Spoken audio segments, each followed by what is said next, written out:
யாவருக்கும் இயேசு கிறிஸ்துவின் அன்பின் வாழ்த்துக்கள். இன்றைய ஜீவமன்னா மூலமாக உங்களை சந்திப்பதில் கர்த்தருக்குள் மிகவும் மகிழ்ச்சி. இன்றைக்கு தேவனால் அருளப்பட்ட வார்த்தை எபேசியருக்கு எழுதின நிருபம் 4வது அதிகாரத்தில் 30வது வசனம் எப்படியாக சொல்லுகிறது: அன்றியும் நீங்கள் மீட்கப்படும் நாளுக்கென்று முத்திரையாக பெற்ற தேவனுடைய பரிசுத்த ஆவியை துக்கப்படுத்தாதீர்கள். அல்லேலூயா. அப்போ எப்படியெல்லாம் நாம் துக்கப்படுத்துகிறோம்? தேவனுடைய வார்த்தைக்கு கீழ்ப்படியாமல் போகும்போதும், தேவனுடைய வார்த்தையின்படி நடக்காமல் இருக்கும்போதும். அல்லேலூயா. ஆமென், சோத்திரம்.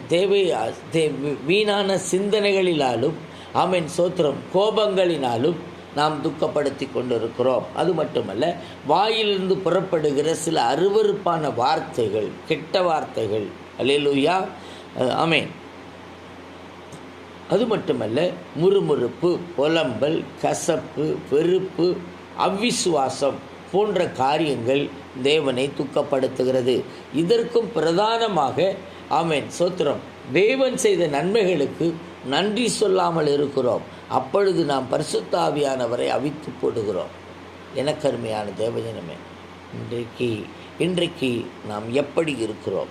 நம்மை நாமே நிதானித்து செயல்படுவோமானால் கர்த்தராகிய ஆண்டவர் நம்மை நடத்த வல்லமை உள்ளவர். அல்லேலூயா. ஒப்பு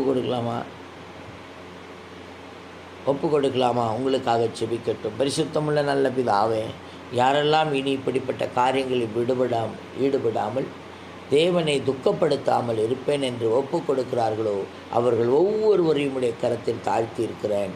கிருபையாய் காத்துக்கொள்ளும்படி நடத்தும். இயேசு கிறிஸ்துவின் நாமத்தில் பிதாவே, ஆமென். Hallelujah. God bless you all.